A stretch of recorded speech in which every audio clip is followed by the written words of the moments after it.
Hello and welcome to TRIGGERnometry. I'm Francis Foster. I'm Konstantin Kitchen. And this is the show for you if you want honest conversations with fascinating people.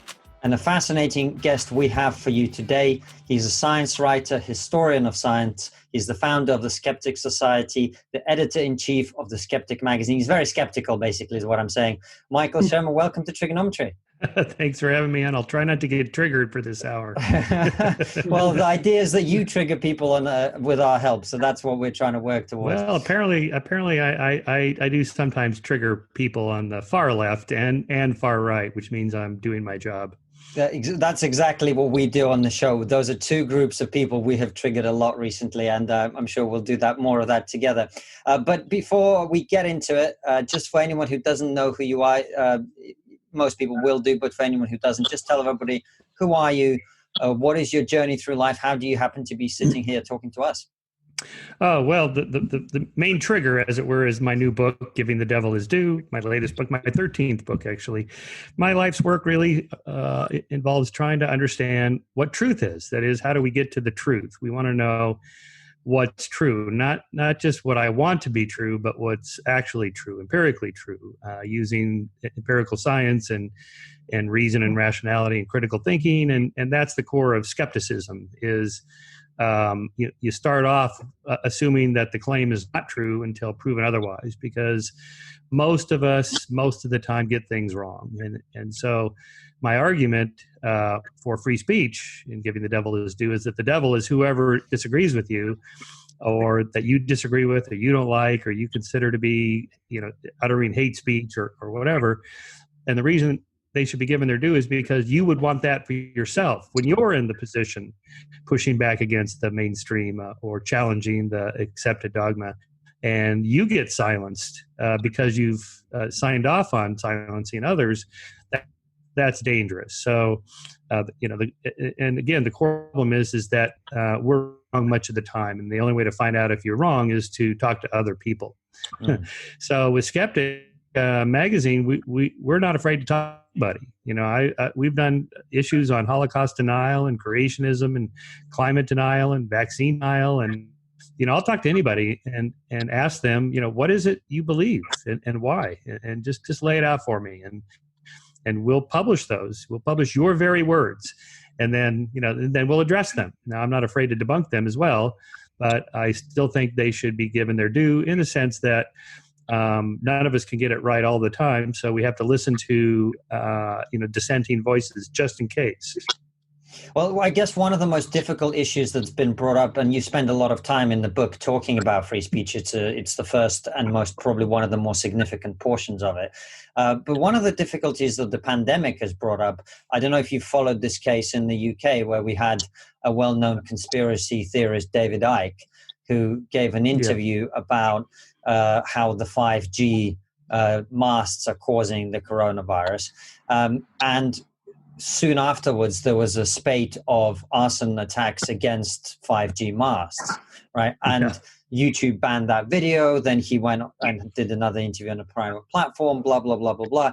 And I think that's one of probably the most difficult cases where you think, well, is this person's speech causing destruction of property, etc.? Where do you stand on something like that? Because I don't know if I've still worked out what my position on that is. Yeah, so I know that case. I watched that interview, and then I was on Brian Rose's London Real show to talk about it. And I think even someone as kind of far out there or nutty or fringy as David Icke should be given his due. Now, when I say that, I don't mean we're obligated to put him on every show so he has his voice. It's up to him to find a platform for his conspiracy theories. And if somebody takes them up on him, fine. Don't censor that. And he's not completely crazy. If you listen to him, he's obviously fairly smart, articulate man.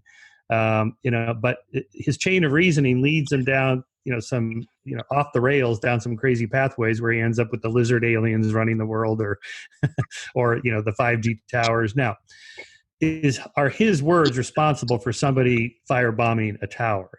I would say that's a bit of a reach. That is to say, people that would do something like that, if you point out to them where David Icke was wrong, they're not likely to be changing their mind anyway. The analogy I use is with the famous story about the conspiracy theory about Hillary Clinton running a pedophile ring out of a pizzeria, before the 2016 election. I mean, this is as crazy as it gets. And some guy showed up to this pizzeria with a gun, and fortunately no one was hurt, but people acting on like that, and people that believe that, my correcting them on, Hillary's not running a pedophile ring out of a pizzeria. They're not going to change their mind about Hillary on this, and they're likely to do something crazy anyway, because that particular conspiracy theory is not why they're agitated. Why they're out there doing their things like that. In any case, the moment you set up a gatekeeper that says, like apparently Google/YouTube is doing, either algorithms or actual people sitting there watching videos and making the decision, are we going to allow this or not? Then you're down the pathway of expanding that category to include more and more things that are kind of moderate, within the kind of the Overton window, as it's called, of discussable subjects. That category gets bigger, and then censorship expands, and then more and more of us are self-censoring, or we're afraid to say what we think because we might be canceled or censored or kicked off YouTube or Twitter or Instagram or whatever. And that's a dangerous path to go. So that's why on page 1 of the book, I talk about the 1919 decision, so over a century ago now, of Schenck versus the United States. Charles Schenck was the head of the Socialist Party in Philadelphia, and he was distributing pamphlets, flyers to draft-age men to protest the draft. He said it was unconstitutional. The 13th and 14th Amendments protect you from slavery and guarantee your bodily autonomy. And the draft is basically saying the government can take my body and send me off to war to die if it wants. And that's a kind of a form of slavery. Now, that's a debatable point, but that's not the point that I'm making, is that just saying that was a criminal act, an act of treason at the time. And that's when Oliver Wendell Holmes made his famous decision, in which he included that phrase, a clear and present danger, that was the equivalent of shouting fire in a theater. Shouting fire in a theater. Well, over decades, more and more things got put into that bin of clear and present danger, such to the point where anybody uttering any criticism of the government could be considered a clear and present danger. So we got to shut this guy up. And that's where you end up with, by the 70s, you end up with the language police and political correctness, and, every utterance could be considered a clear and present danger to somebody somewhere. And then, by the 90s and early 2000s, you end up with, well, to paraphrase the title of your podcast, people that are triggered by the tiniest little things, like the paroxysm at Yale over Halloween costumes, where Nicholas Christakis and his wife, sent that email out saying, we're not going to tell you what kind of costumes to wear on Halloween. You're adults, and for this, they were, totally just shattered. Like, no, you're like our parents. You have to tell us what to do. This is a complete reversal of the way things used to be. Right. Well, it's quite a journey, Mike. And before Francis jump in, let me just follow up, because just to stick with the David Icke thing just for a moment, I'm just trying to work it through in my head. Like I said, I don't know what I think, and I'm trying to work it out, which is, I think, the spirit in which you engage with it. Yeah, totally. Right. So if David Icke is right, now I don't think he is, but if he's right that 5G masts are responsible for, at this point of time of recording, 350,000 deaths around the world, would I not be reasonable in going out and burning down a 5G mast? I mean, would that not be the right response?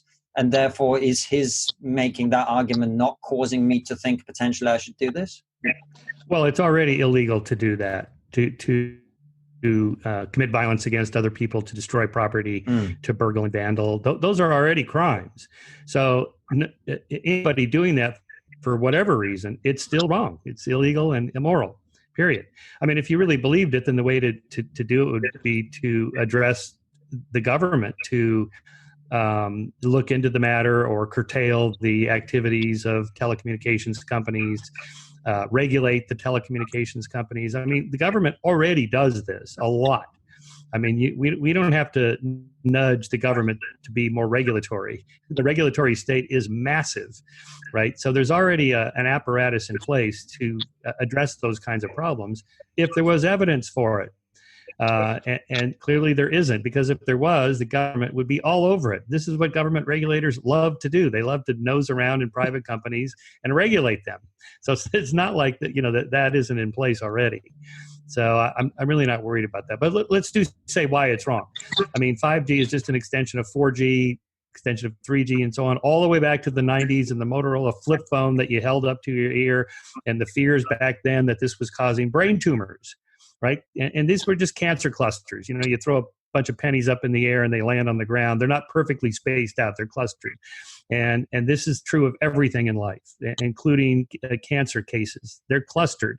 So you're going to get clustering of people that use a lot of cell phones and people that have brain tumors, just randomly. And that's all it was.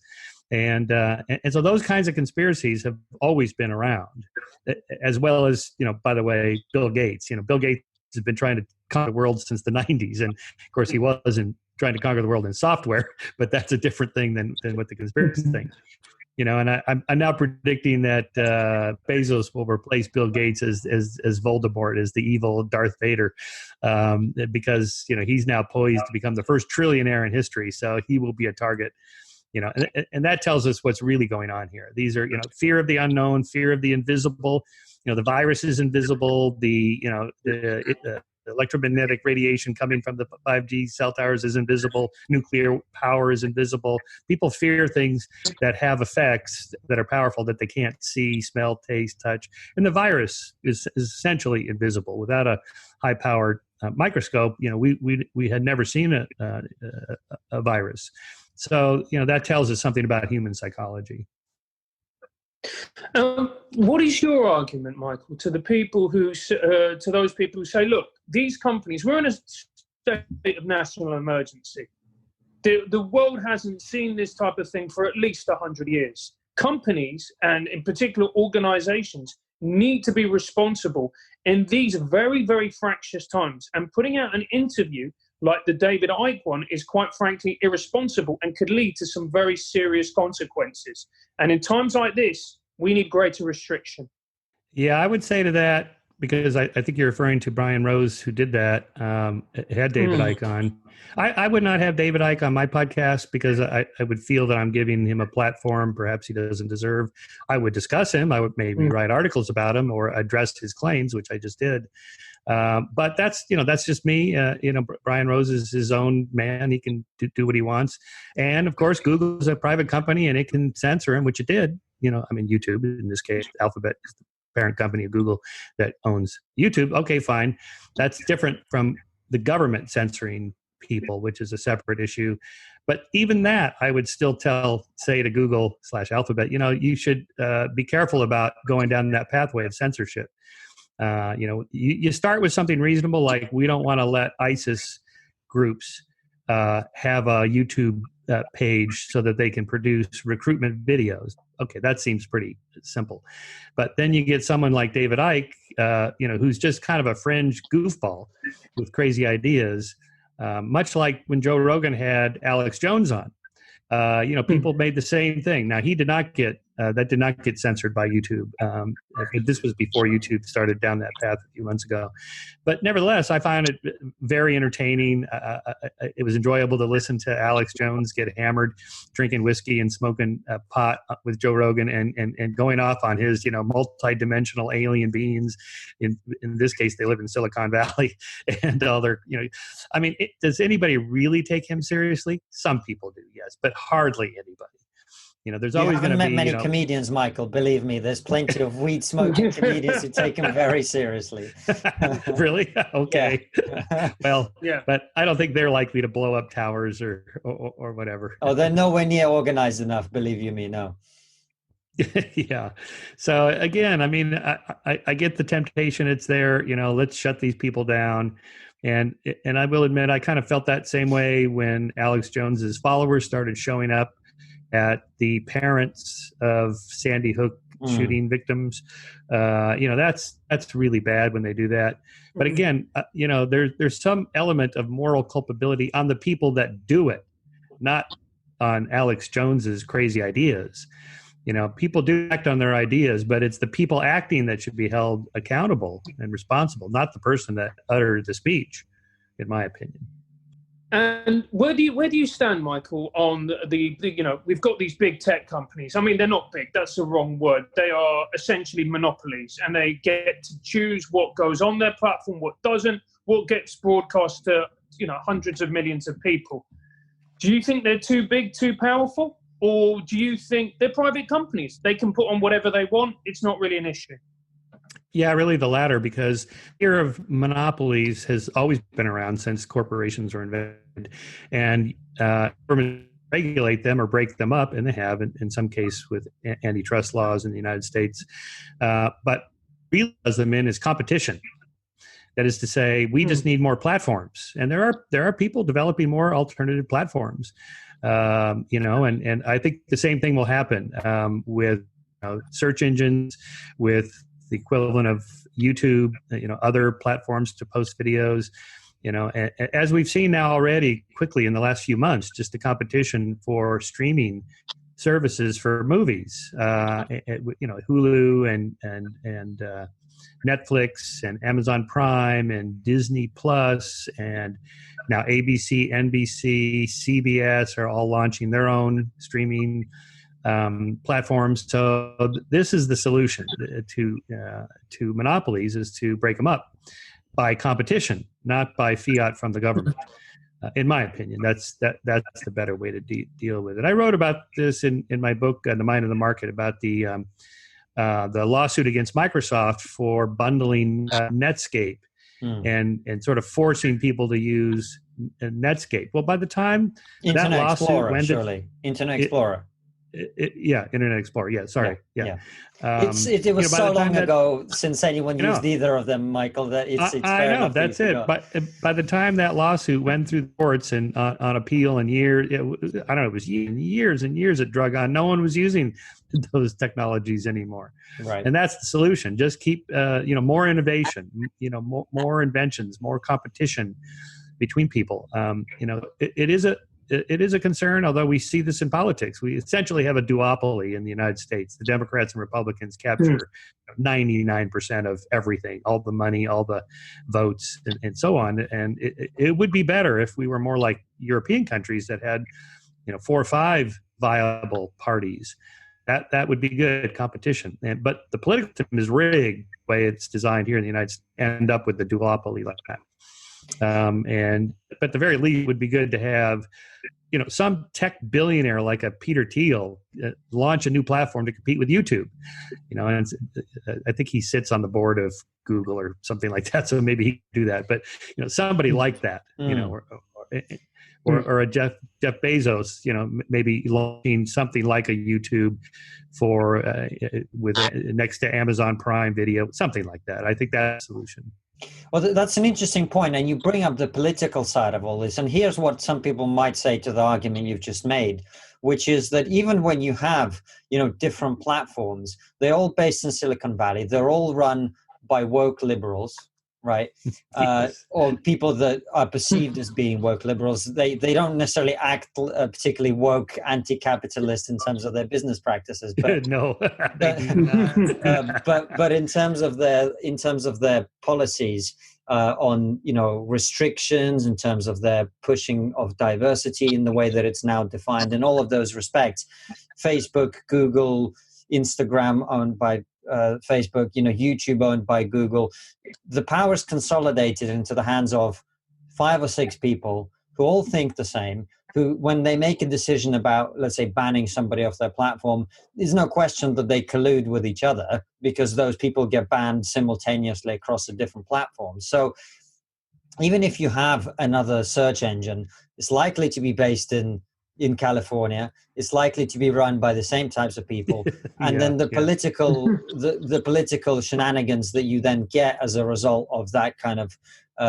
mindset being the only one that's involved, is that you end up in a position where even if you have 3 different YouTube-like alternatives, they still all ban David Icke. Yeah, that's right. That's a possibility. But we saw this, when the rise of television in the 60s and 70s, there were just the three here in the United States, just the three major networks, and PBS, the government-run, competition, as it were, is a little more independent. But now, we have, 500 channels and just endless content available and endless news sources and so on. There was sort of a consolidation of news media with just a handful of newspapers, Wall Street Journal, New York Times here, and the CBS, NBC, ABC on television. But now, there's 10,000 sources of news, and of course we worry about that. It's like, well, wait a minute, you want to get rid of a lot of those because they're so fringy and they pass around fake news. But before you were complaining, there were only 3 sources. So what's the number? Is it 16? Is it 27? Is it 245? What's the right number of sources? And the answer is just let the market decide that. Let people choose. Give people some accountability for making their own choices. And let's address it that way. Watch out for being in a bubble in which you're only reading people that agree with you. So try reading somebody else that disagrees with you. But you can't force people to do that because they're not likely to accept the content you're forcing upon them. So you have to make it a free choice. And I just think more competition and more availability of sources is better. Michael, what is your position on the fact? So, for instance, I'm more to the left than you are, and I'm less libertarian, and I have a more, shall I say, distrust of the markets. And I'm like, well, if we just leave it to the markets to decide, then what you're going to get is a Google that just is so big, it's so powerful, it just swallows up all its competitors, and that's going to be our only option. Yeah.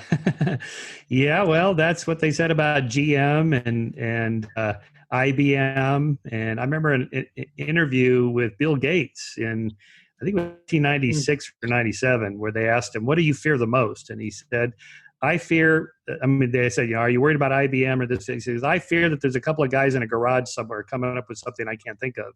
And then, 2 years later, Google is launched by, a couple of guys in a garage. And that's always the possibility. And to me, the answer to the fear of the monopolistic power of a single corporation. Somebody like a Jeff Bezos can stand up to a Google. I mean, he has the capability and the resources to do that. By the way, now Amazon is a target. Everybody's afraid that Amazon is going to, destroy all retail, and there'll be no more retail stores and so on. That's the talk right now. Well, first of all, the service he's provided is pretty valuable in a pandemic. I mean, he's hired several 100,000 new people, so that's good for jobs, and he's delivering products right to your doorstep, so you don't have to go out with your mask or possibly contaminate people. So that's good for society in the pandemic, and he's making money doing it. But it's only in the last couple of years that Amazon started making money. For 20 years, they were kind of hovering on bankruptcy, constantly borrowing money and so on. And Elon is still in the same position with Tesla. They could still go belly up. He's always, scrambling for more investments monies. And I don't know how these billionaires move digits around on the computer screen. And to me, it's a whole nother world that I'm not familiar with. But I see what they're doing, but they're the ones taking the risk to do that. And also it's good to remember, when we pick targets like Google, Amazon, Steve Jobs, Jeff Bezos, Bill Gates, we're subject there to the availability heuristic and the survival bias. The survival bias is the people that made it. What about all the people that risked all of their investments, all their savings? They borrowed money from their family, from banks, from venture capitalists, and they went belly up. They went bankrupt. That's what happens to most entrepreneurial efforts. They mostly fail. I have a venture capitalist friend who gives me sort of a back in the envelope calculation. For every 100 pitches they hear, they fund one. For every 100 companies they fund, one makes it to an IPO where the head guy is a billionaire. So in other words, 1 out of 100 and 1 out of 100. What happened to the other, 99.9%? They all went they either went bankrupt or they're just barely struggling along. It's like you walk into those business bookstalls at the airport, and it's all these books about the successful people in business. What about all the ones that went bankrupt and they went out of business? No one writes biographies of them. It's not quite such a good read, Michael, is it? It's not a good read. When the Steve Jobs biography came out, it's a great read, and he's a fascinating character. But it was okay. Let's scroll through this thing and see what the secret sauce is. Okay, so you go to an elite college, you drop out, you move back to parents' house, you start a company in your garage, you act like a complete asshole, you treat your employees like shit, and then you get to be a super successful person. No, that's not the formula. No, it happened to work for him, but this is the survival bias. We're only noticing that particular instance. So, for every Jeff Bezos, there's 100 like him that we never heard of because they never succeeded. They failed, and so we have to allow the possibility of super success by one company, one person, because we're not going to back the people that failed and bail them out because that's just the risk that they take, and we're willing to allow that. And I suppose, again, coming from a question from the left, what do you say of these companies, like your Jeff Bezos, like your Amazons, like your Apples, when it comes to things like workers' rights, when it comes to that, and the fact that you've got these large companies effectively not treating employees like they should. Surely if there was greater competition for people to go and work in different companies, they wouldn't be allowed to get away with it. Well, to that I would say, compared to what? The workers' rights revolution has been around for a century, and workers' rights has expanded throughout the 20th century, giving them more and more rights. And unions is one solution to that. I'm not a big fan of unions, but they are an effective tool against management, and they did earn a lot of workers' rights. And in any case, as I mentioned before, the government regulatory state is pretty powerful. There's a lot of things Bezos can't do to his employees, and they can complain, and they have been. And government, local government, state governments have been going in to investigate. Like, okay, what's the deal here? How are you treating these people? They don't get breaks. They have to work, 12 hours instead of 8 hours. What's going on here? And there's already laws about that. So it's really just a matter of enforcement of the laws that are already on the books, which are pretty extensive. And there's a bevy of lawyers looking for work to sue companies like that have deep pockets when they violate workers' rights. So all that's already in place and taking place. So I'm not terribly worried about that. All right, Michael, well, let's change the subject a little bit. You've spent your whole life debunking myths and inaccuracies, pseudoscientific claims. And now I think we've never lived in an era where the term fake news has been used quite as ubiquitously as it has been. And frankly, when the fake news hasn't been as ubiquitous as it is now, at least I would suggest that's the case. Yeah. What do you make of the political landscape? Obviously, in America, you've probably got the election still coming up despite the lockdown. We had the similar election very recently here in the UK. Yeah. Where now it's almost like par for the course that whichever side loses claims that it only happened because of fake news or because of, in our case, there was some message on a bus that was inaccurate and that's why everyone voted for Brexit and, right. et cetera, et cetera. So are we descending into this kind of political conversation, which is no longer a conversation, it's just people throwing out fake stuff and then the other side going, everything the other side is fake? Is that the direction we're going in? By the way, let me ask you if you happen to know this. Is it true that the number one search after Brexit was "What is Brexit" by people in England? What is the European Union? Yeah. No. Yeah. Right. So that's pretty crazy if it's true.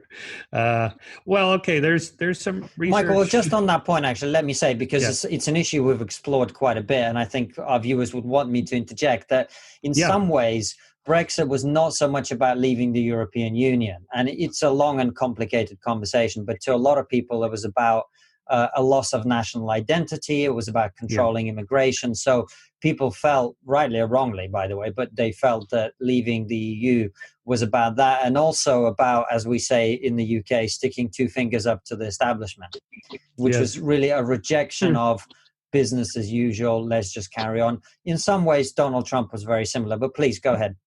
No, I agree with that. I think that's right. The rise of populism, nationalism, kind of authoritarian leaning governments. I mean, there are still authoritarian regimes, but the UK and the United States are not that far. But stick it to the man, kind of push back. I agree that's probably what it's about. Again, people don't have to know anything about what Brexit really means, or what the trade deals are going to be, and how the pricing is going to work for bananas. Wasn't there something about the EU regulating the culture of bananas or something like that? And the UK people are going, fuck off. We'll eat whatever bananas we want. You're rehashing some of the most painful moments of the campaign there, Michael. Listen, I like my bananas the way they fucking are, all right? Sorry. Yeah. But I will recount some research by Hugo Mercier, a cognitive scientist, Brendan Nean, and a few other political scientists since the 2016 election. And their conclusion is that the fake news business, the so-called Russian hacking, the internet bubbles, Facebook bubbles, and so on, had very little effect on the election.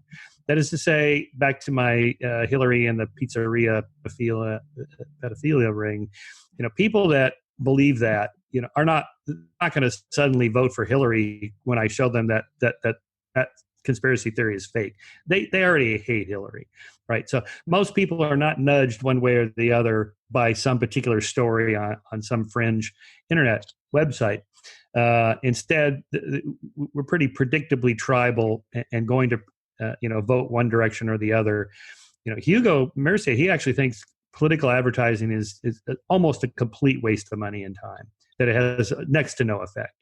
And if so, that would be interesting, because of the billions of dollars spent in advertising before an election, probably has very little effect. And I think there's pretty good evidence for that. So whether these sites are allowed or not, I think is probably irrelevant based on the research we have, that fake news has always been around. I mean, it's just more prevalent now because A, we're talking about it, and B, there's more real-time, almost instant sources for news. So it feels like it's more pervasive, but it looks like it's far less influential than we initially thought in 2016, 2017. And by the way, with the so-called Russian hacking, again, it probably had little effect on the election. And in any case, let's not forget, we've done that kind of thing before.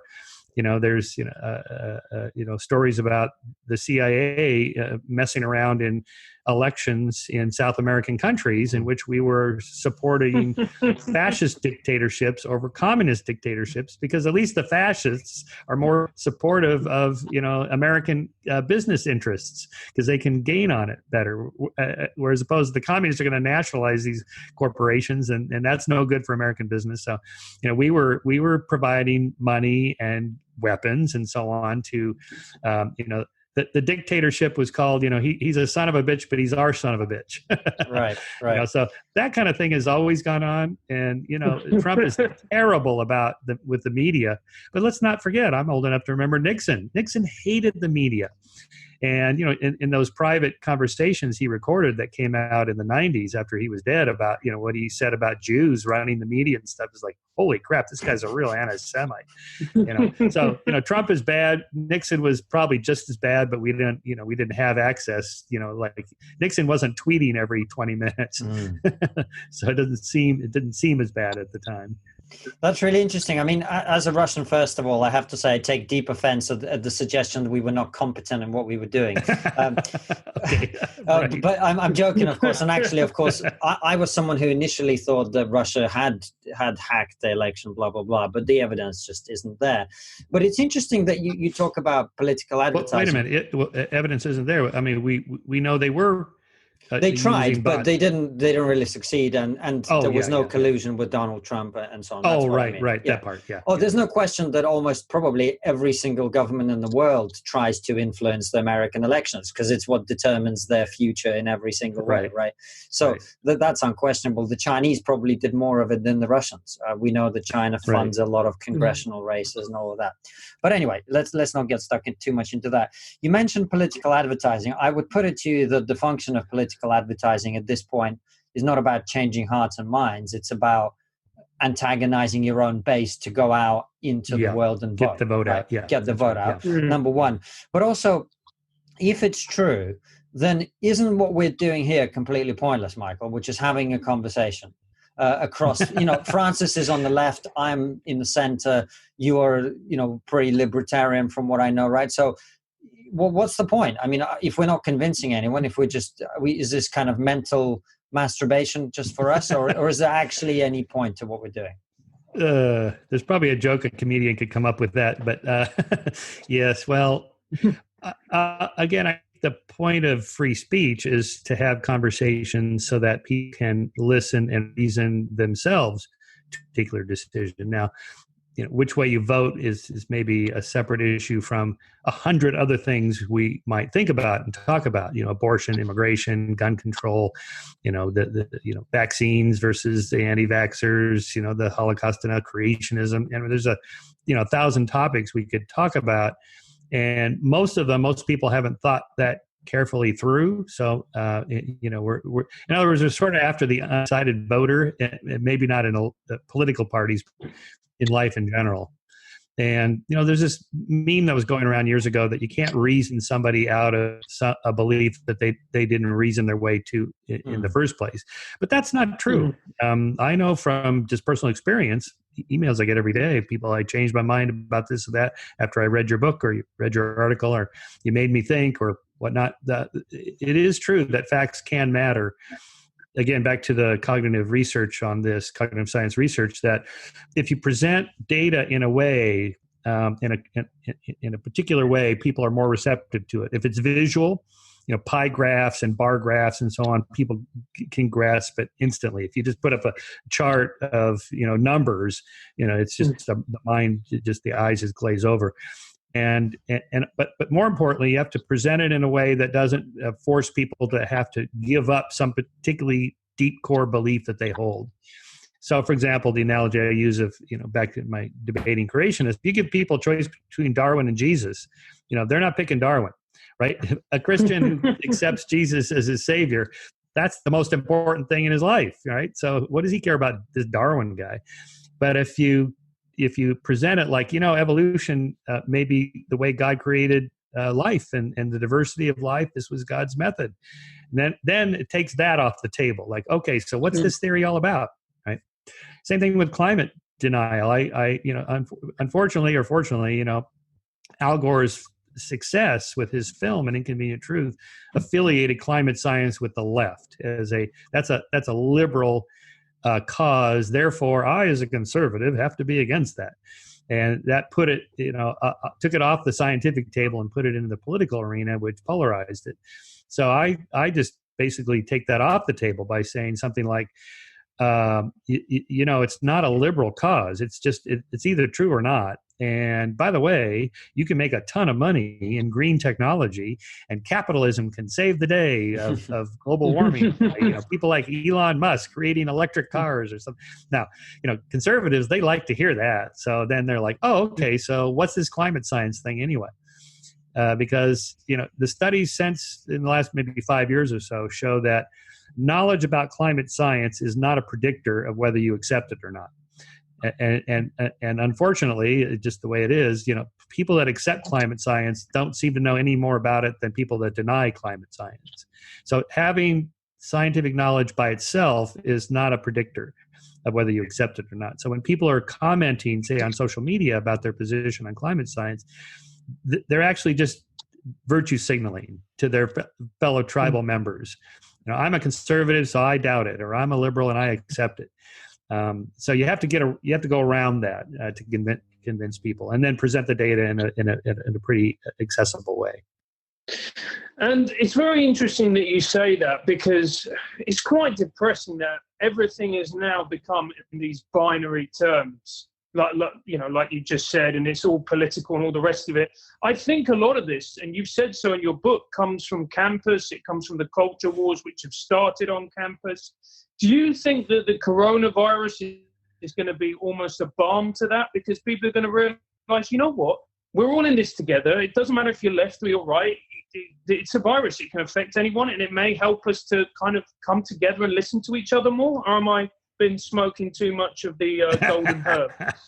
I thought exactly that until maybe just 2 weeks ago, when the sort of bitter fighting returned to normal here, at least in the United States. And it would be nice to think, like the old sci-fi scenario, if Earth got invaded by aliens, we'd all, become united as one species against this common enemy.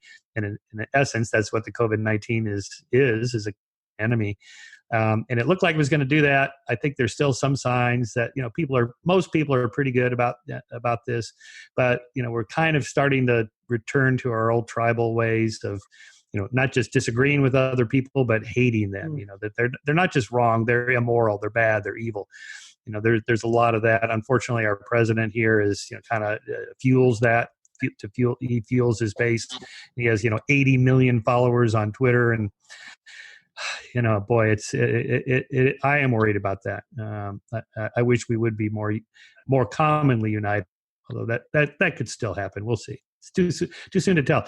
You mentioned the academy. I'm a professor at Chapman University. They're really worried if students don't return in the fall, they're not going to pay $50,000 a year to hear me yammering away in this particular garage. They pay that kind of money to go to a brick and mortar school where there's professors and sororities and fraternities and a social life and gyms and it's a whole package. So this could change the academy. It's hard to say what direction. I think the simple transfer of knowledge from one school to another, that can be done remotely, simply, cheaply. If you look at the economics of the rising cost of colleges over the last, say, 50 years, compared to any other basket of goods that have also gone up, a quart of milk or a gallon of gas, loaf of bread, whatever, they've all gone up. Of course, you adjust for inflation and whatnot, but college tuition has just skyrocketed up. And yet the ratio of professors to students is roughly about the same. What's changed is the administrative structure has just expanded wildly. I mean, there's way more employees at universities that don't teach at all. What are they doing? Okay, well, it may be that universities and colleges will have to look into that more and say, maybe we don't need this dean of diversity here, because how is that? Students don't pay for that. Students, the parents, parents might start asking questions about that. And I don't know, but with this generation of students, I think that would be the number one priority, Michael, to be honest. So it seems. And obviously one of the things that we've talked to a lot of people about in the past, but with the rise in tuition fees, there's also a rise in student expectation in terms of their power and influence and their ability to say, well, this is how things should be at my university. This is, I am demanding that this person who I don't like does not speak on my campus, or I'm demanding this, I'm demanding that. So do you think we might start to see a cultural shift simply as a result of the fact that universities are going to have to rethink their model a little bit? Yeah, I think that's entirely possible. My friend and colleague Jonathan Haidt and Greg Lukianoff wrote that book, The Coddling of the American Mind. It's a great book. Yeah, so they, their hypothesis is, twofold: that kind of culture of safetyism that arose in the 80s and kind of solidified in the 90s. Today's college kids, that's when they were born, 96 and after, or the so-called iGeners or the Gen Z. They started coming into college in around 2014 or so, and that's when we saw the rise of kind of demanding culture of the colleges to be more like parents, and to protect them. Your job is to provide a safe home for us here at this college. And, no, that is not their job. That hasn't been their job in 50 years. In fact, the whole point of the 60s revolution was to overthrow that idea of in loco parentis, that parents sent their kids off to college. The college administrators and professors treated them like they were their children. And the 60s was, in a way, a revolution was to say, we're adults. We're going to, smoke pot. We're going to, drugs and rock and roll, baby. So leave us alone. So this is kind of a weird reversal of what took place with the sexual revolution and the 60s and all that. Now we're kind of going back to the 50s, like it's your job to protect this. What? And that gets wrapped up into this. Back to my book, that this is sort of a weird thing. I have to write this defense of free speech. Because on that, I'm very liberal, probably far left on free speech, or at least what used to be liberal. You're far right now, far right. Yeah. That's where you are if you believe in free speech, as we all know. That's right. I mean, conservatives, when I see people like Sean Hannity on Fox News defending free speech, I'm like, oh my God, this guy? And you see these liberals that, he's hammering, defending censorship. It's like this is a complete backwards. Remember when conservatives were up in arms about rock lyrics, and Frank Zappa was defending free speech, and Madonna is defending free speech, and they're trying to censor her videos, and all that. What happened to that? That's kind of that's what I'm writing about. Well, maybe I'm a conservative. I'm in favor of censoring Madonna songs. But anyway, Francis. Okay. No, mate, that makes you a Russian. You're in favor of censoring women. Now, wouldn't you say the case, though, Michael, is, look, we can blame the kids all we want, but as a former teacher and you're a university professor, the parents have got to take the buck for this, surely. They've raised these kids. So they need to take responsibility that they've raised these mollycoddled children. Yeah, I agree. But when you're an adult, you still have some responsibility and moral culpability. I do believe in free will, at least a form of free will in which you have some accountability for your actions. So I put some of it on the students, but the parents. But when you put a little deeper, it's like the crime wave that started in the 60s and peaked and started going back down in 1993. The parents of kids then were super cautious and careful and worried and scared.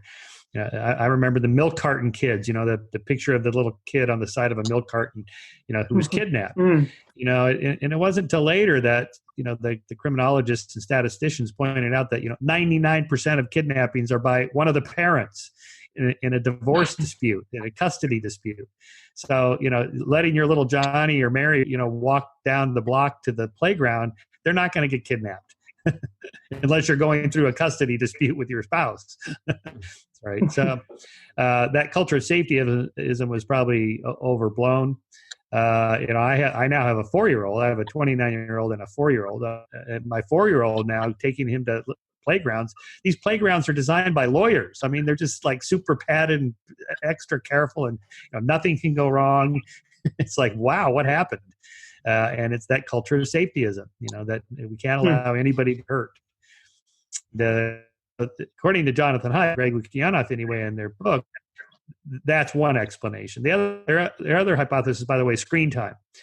Not just television, but more focused social media screen time seems to affect kids more, girls more ways, maybe double the rate of anxiety, depression. The cancel culture is very destructive. And I mean, I kind of get a glimpse of that. I'm an okay boomer, I'm 65. So I don't worry. I don't do a lot of social media, but I can feel it like, I have a book come out, I get, positive reviews, super positive comments. And then one pops up that, that's super negative. And I'm like, oh my God. And that's all I can focus on is this guy, this fucking asshole said this about me. I'm going to get just like, calm down, Shermer. Now multiply that by, 100 every day, every hour, these kids, reading social media, the negativity bias, where losses are twice as much as gains feel good. Negative comments are twice as potent as positive comments are rewarding. So it's like, oh boy. Now, so some are calling for not regulation so much as recommendations to parents. Maybe you should allow your kid on a screen 2 hours a day or 3 hours a day. That has yet to be worked out because the data is still coming in on what's the right number. But surely there's some balance between your kid go outside and around with other kids at playgrounds and get some sunshine, and vitamin D is supposed to be good for COVID-19. So versus sitting in the back room on a screen, there's some balance there. Yeah, for sure. Well, Michael, listen, it's a great book, and we recommend everybody gets it and reads it, Giving the Devil His Due. Tell everybody, is it out already, or did we get an advance copy? It's out. It's published by Cambridge University Press. So it's out. It was out in England first, and then in the United States. So, and it's available everywhere. Unfortunately, most bookstores have been closed when my book came out. So that was unfortunate. But of course, Amazon. Back to Amazon, and Amazon's not the only one that will deliver books. You can actually also go to skeptic.com and order a signed copy. Because I went back to my office and signed hundreds of copies. So we have them available. Well, if you want a signed copy with Michael's personal coronavirus on it, make sure you go to the website and get that. Don't give Jeff Bezos your money. Make sure you get the signed. Yeah. You just lick it. Yeah, exactly. That's what you want. But Michael, thank you so much for coming on the show. Before we let you go. Thanks for having me. You guys are a lot of fun, and it's good to be pushed a little bit. I appreciate it. Well, there is more for you on that front because we've got one more question for you. Okay. And the question that we always end our shows with, Michael, is what's the one thing we're not talking about as a society that we really should be? Yeah, well, I would say it's talking about talking, that we should be talking about letting other people talk, especially people you don't like, because they may be right, partially right, completely right. You might be partially wrong, completely wrong. And in any case, it's good to have your position challenged because if nothing else, it strengthens your own position. I hear what you're saying, but I'm not going to stop interrupting Francis. But on that note, Michael, thank you so much. And thank you guys for watching. We'll see you all very soon with another brilliant interview or a live stream. Thanks for watching, guys. As always, subscribe to the YouTube channel, click the bell button next to the subscribe button so you get notified when a video comes out, and follow us on all the social media @TriggerPod.